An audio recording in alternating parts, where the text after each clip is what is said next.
তোমরা কেমন আছো? জি আপা, আলহামদুলিল্লাহ। আপা আমার চিনছেন? আমি ছাত্রলীগের যুগ্ম আহ্বায়ক, গোপালগঞ্জ সদরের আপা। হ্যালো হ্যাঁ। আপা, আপনাকে খুব মিস করতেছি আপা। দেশের অবস্থা তো হ্যাঁ, খুবই বলো। আপা, দেশের অবস্থা তো খুবই খারাপ আপা। আমাদের খুবই খারাপ। সবার উপরে শুরু করছে এখন খুন করা। আপা, আর ওই যে আজকে গতকালকে রাতে তো আপনার পার্টি অফিস থেকে 6 জনকে গ্রেপ্তার করছে, মানে গোপালগঞ্জের পার্টি অফিস থেকে আপা। আপনি নিউজ জানেন কিনা আপা? হুম।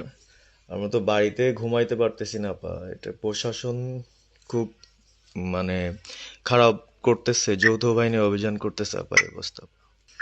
হ্যাঁ, ওখানে তো একজন শিবির আর একজন হলো ছাত্র দল, তাদেরকে বসাইছে এখন গোপালগঞ্জে। জি আপা, এটা আসলে গোপালগঞ্জে এখন আপা আমার আমার আসলে আপনার সাথে অনেকদিন ধরে কথা বলার ইচ্ছা ছিল, বাট আপনি ধরছেন, অনেক ধন্যবাদ আপা। আর আমাদের গোপালগঞ্জে একটা দিক নির্দেশনা দিবে এরকমের একজনকে একটু সেট করলে আমাদের জন্য ভালো হয়। আর দ্বিতীয়ত তাহলে সারা বাংলাদেশের নেতাকর্মীরা হয়তোবা নামতে পারতো। হ্যাঁ, একজনের নাম বলবা, সাথে সাথে তাদের একটা মামলা দেবে এবং গ্রেপ্তার করে নেবে। ও, তাহলে তো ওইটা আসলে, তাহলে তো সেটাও তো আসলে, তাহলে আমাদের কোন দিকে যে যাব আপা আসলে? আহ, না, নিজেদেরই করতে হবে। যে যেখানে যার অবস্থান থেকে কাজ করতে হবে। আপা আমার ইউনিয়ন হলো বুড়াশি ইউনিয়ন। এই যে আপনি যে নৌকায় করে চলতেন, মানে যে রাস্তা দিয়ে যেতেন। জি, হ্যাঁ, আমি চিনি। জি আপা। তো যার যার এলাকা নিয়ে সে সে কাজ করতে হবে। আর সবাইকে সাবধান করতে হবে। আর এই গোপালগঞ্জ যা বলছে, গোপালগঞ্জ যখন হাত দিচ্ছে, জি তো আপা। গোপালগঞ্জে যে হাত দেয় তার কিন্তু হাত পড়ে। জি আপা, জি আপা, জি জি তো গোপাল। গোপালগঞ্জে হাত দিলে এটা ভালো হবে না। জি আপা। আপা আপনি ভালো আছেন তো আপা? আমি ভালো আছি, আমি ঠিক আছে। আমি এই যে কথা বলছি সারা বাংলাদেশে, কারণ কালকেই প্রজ্ঞাপন দিছে। জি আপা। এনএসআই, র্যাব, ডিজিএফ সবাইকে রিপোর্ট, আইজিপি কে ডেকে ইউনুস বলে দিছে, মানে আওয়ামী লীগ, আওয়ামী লীগের সাবেক এমপি, বর্তমান এমপি, ভবিষ্যতে এমপি হতে পারে, জি আপা। তারা তাদের আত্মীয় স্বজন, জি আপা। ক্লোজেস্ট আত্মীয় স্বজন, জি আপা। প্লাস যারা কাউন্সিলর, মেম্বার, তারপরে মেয়র, যে যেখানে আছে, এবং তাদের আত্মীয় স্বজন সবাইকে অ্যারেস্ট করতে বলছে। তোমরা কত করবে সেটাই তো কথা। হ্যাঁ আপা, এখন আমি কত করবে? আমি কালকে আমাদের ইউনিয়নের চেয়ারম্যান, আপনি চিনেন কি না জানি না, এম ননি আহমেদ ননি, উনার সঙ্গে একটা মিটিং করলাম। কথা হয়েছে অনেকক্ষণই। তো উনি দিক নির্দেশনা দিল এবং কালকেই যাওয়ার কথা ছিল আমাদের একটা মিছিল নিয়ে। বুড়াশি ইউনিয়নের যারা ছাত্রলীগ করে কর্মী যারা আছে এদের নিয়ে আমরা একটা মিছিল নিয়ে যাওয়ার কথা ছিল। কিন্তু তার ভিতরই, মানে সন্ধ্যার পরে 7টায় প্রোগ্রামটা ছিল, আহ, তার ভিতরে নিউজ আসলো যে যৌথ বাহিনী অভিযান চলবে। তো আমরা গেলাম না। ওনরা যারা গেছিল, যাওয়ার পরে আপনার অ্যারেস্ট করলো।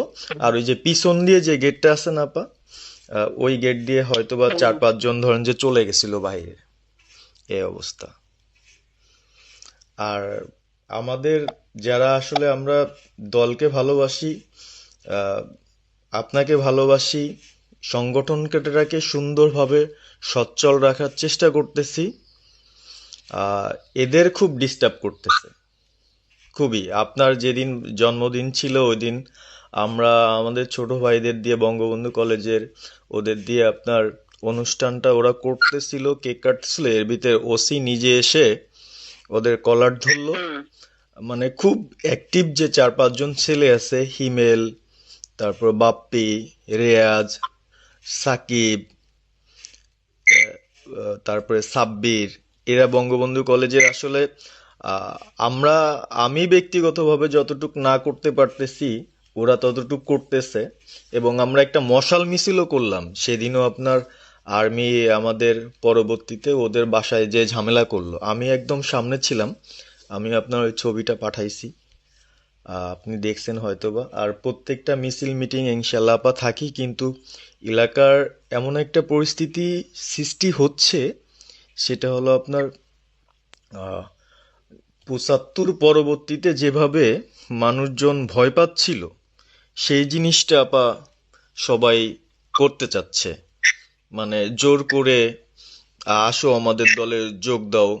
মানে দোকানে বসলে, চার দোকানে বসলে অনেক কিছু শোনা যায়, অনেক কিছু বোঝা যায়, কিন্তু এখন আমাদের দরকার সারা বাংলাদেশে, মানে আমার ক্ষুদ্র জ্ঞান থেকে বলতেছি, সারা বাংলাদেশে যে একটা সংগঠনটা চালাবে, আপনি সভাপতি থাকবেন, এবং ভারপ্রাপ্ত যদি কাউকে কোনো দেওয়া যায় যাকে ভালো মনে করেন, তাহলে আমাদের সারা 64 জেলা।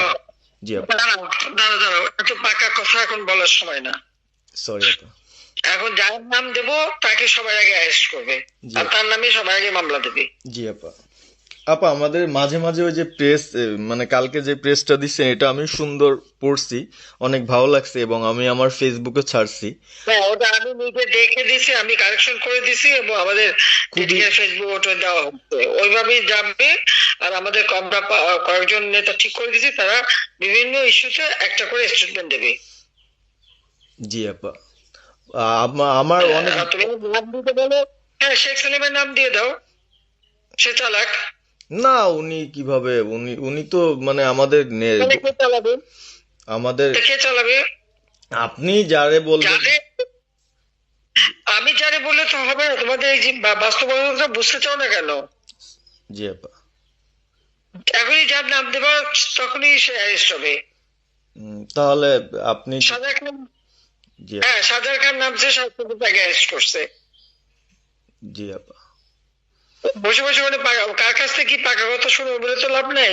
জি আপা। এটা নর্মাল, আমাদের তো নর্মাল রাজনীতি করতে দেবে না। জি আপা। ওই ওসি যে ওসিতে কলার ধরছে, ওসিদের নাম কি, ওসির বাড়ি কোথায়, সেটা খোঁজ করে বার করো, আমারে পাঠাও। ঠিক আছে আপা, আপা যদি সুযোগ থাকে হ্যাঁ আপা, আমি আজকেই আপনাকে ওই বিস্তারিত পাঠাচ্ছি, উনি কত সালে ঢুকছে সবকিছু পাঠাচ্ছি আপা আপনাকে। সবকিছু দাও, বললো যে এক মাঘের শীত যায় না। ঠিক আছে আপা। 15 বছর দেশ বেতন ভাতা বাড়াইছি, রেশন বাড়াইছি, এই পুলিশের সবকিছু করে দিছি, জি আপা। আর্মিদের করে দিছি। জি এ আপা। পর্যন্ত যে কজন সব আমার 2 বছর পাওয়া। জি আপা। আর এখন একেবারে ওই সুদখোর ইউনূসের কথা শুনে লাফাচ্ছে, আর ওই জামাতের ওরা কয়দিন আছে, জি আপা। সামনে আর 1 মাস থেকে কিনা দেখো। জি আপা। জি আপা, দোয়া করেন আপা, আর আমি আপনাকে। বলো 1 মাস আগে কিনা দেখো, তখনই আপনারা যারা বেশি বাড়াবাড়ি করেন কোথায় যাবেন সেটা বুঝে নিয়েন। জি আর আপা। এই তালিকা সব করে রাখো। আপা আর যারা এই যে ঘর বাড়ি ভাঙা পোড়ানো, তাদেরকেও হিসাবটা নাম রাখো, এবার যেন ভুল না হয়, পরে এর চাচা, ওর মামা, ওর শ্বশুর, ওর শাশুড়ি, এইগুলি যেন না হয়। আপা। এবার গুইনে গুইনে গুইনে গুইনে হিসাব নেওয়া হবে। জি আপা। জি আপা। আমি গত 2001 কিচ্ছু বলিনি, আমি 2009 সরকার এসেও আমি ওসব কাউকে কিছু বলি না, আমি দেশের উন্নয়ন করছি। আল্লাহ এরপরে যদি আল্লাহ যদি সুযোগ দেয়, তার আগে যারা আমার নেতা কর্মীকে হাত দিচ্ছে, কোপায় কোপায় ছাত্রলীগে মারতেছে, প্রত্যেকের এক একটা শিক্ষা আমি দিয়ে ছাড়বো। আর আমি যেটা বলি আমি তা করি।